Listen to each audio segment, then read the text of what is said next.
We're here with Lions head coach Colby Carthel after a 35-13 win over the Aggies of Panhandle State. Tale of two halves. Tell us a little bit about how the game went in your eyes. Well, I thought we came out and played a really clean first half and went in at the break up 35-0 and didn't come out and play as clean as we'd like the second half, but still defense made a lot of stops on some short fields, and we're able to get out of here with a good solid victory in the Lone Star Conference. Those are hard to come by, especially a long road trip up here playing at No Man's Land Stadium, and a lot of crazy things can happen up here. So tickled to death that we got the win and I got out of here healthy and on to the next one. We knew that the Aggies were going to be put up a little bit of a fight even if they were down, and there were some turnovers, but the defense made some stops as well.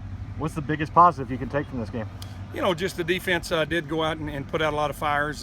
You know, we had some issues hanging on the football and you know, tip ball interceptions and running the wrong route, and you know, it was just an ugly second half for us for offensively second half, and you know, that's unfortunate, but that gives us something to work on. We hadn't played our complete game yet, and that's what we challenge them to go out and play a full 60, and it'd be interesting to see what this team could do if they do that. And so we've still got, you know, room to improve, and that's why we're, you know, paid to coach, and they have practice and everything else. So we'll get out there this week and try to improve, continue to take this thing to the top. Offensive positives, even with the sloppy second half, 7.5 yards per play.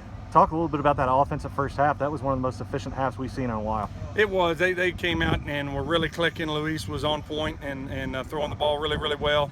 Offensive line was blocking well. Had some good timely runs when we needed it, but they were giving us some things in the passing game, so we were taking advantage of it. And I think had over 300 yards passing there in the first half. So really tickled with Luis, and he continues to develop into a you know, really quality quarterback, and he's having a big year. So we'll continue. We'll go back and watch the film on that second half and correct those mistakes, and hopefully we can put together a full game like we had that first half. You've told the guys a few times, you can't win them all unless you win the first one, first two, first three, and now the first five. One a lot of fans have had scheduled on the calendar, circled on the calendar, coming up next week at home against Midwestern State. Now we can look at the Mustangs. What are you looking forward to with this ESPN3 game?